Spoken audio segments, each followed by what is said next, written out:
So a few of you guys were having trouble running the Atari 800 core with 5200, and I'm going to show you a little trick to running it. So I'm going into my FTP right now, settings.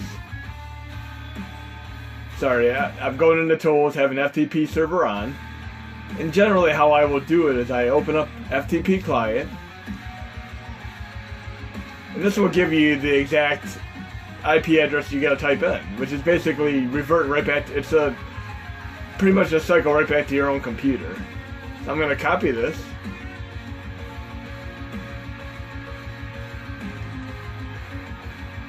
Then I'm gonna open up FileZilla, which is my preferred FTP program. And I already have this copied and pasted into the host. Then I have root as my username, Clover as my password, and I'm gonna connect.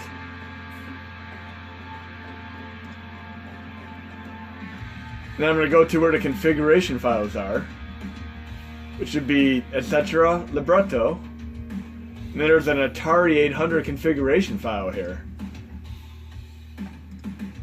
And in my latest core update, in the dependencies and extras folder, I put an Atari 800 folder.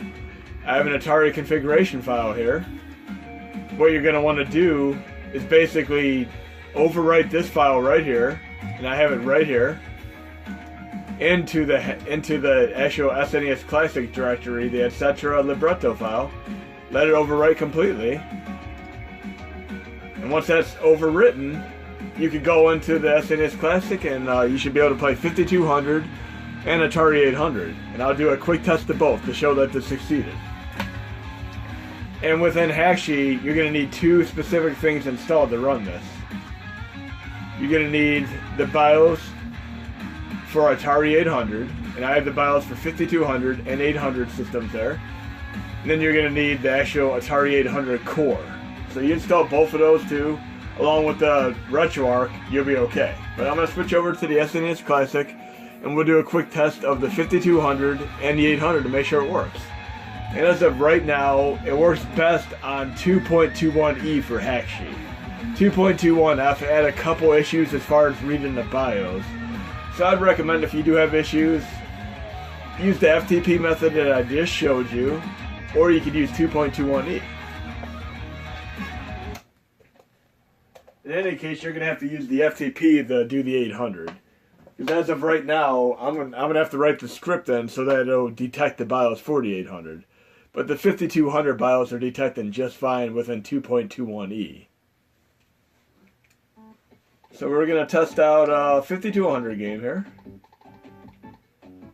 We'll do Pac-Man for 5200.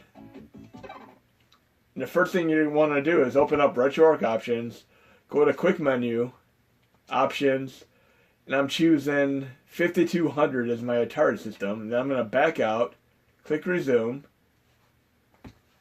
Now I have 5200 games.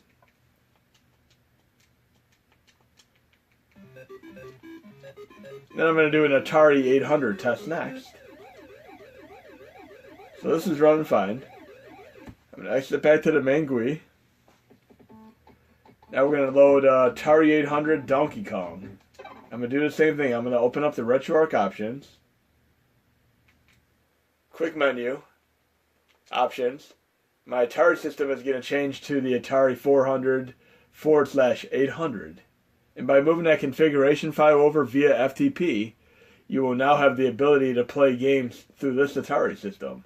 And I'm going to work on adding the rest of them so you have more compatibility with the 800XL, the 130XE, and so on. So I'm going to resume. And we'll see if this 800 game with Donkey Kong loads.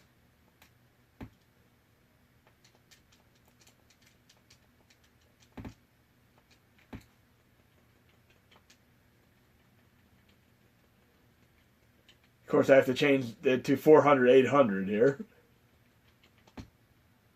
There we go.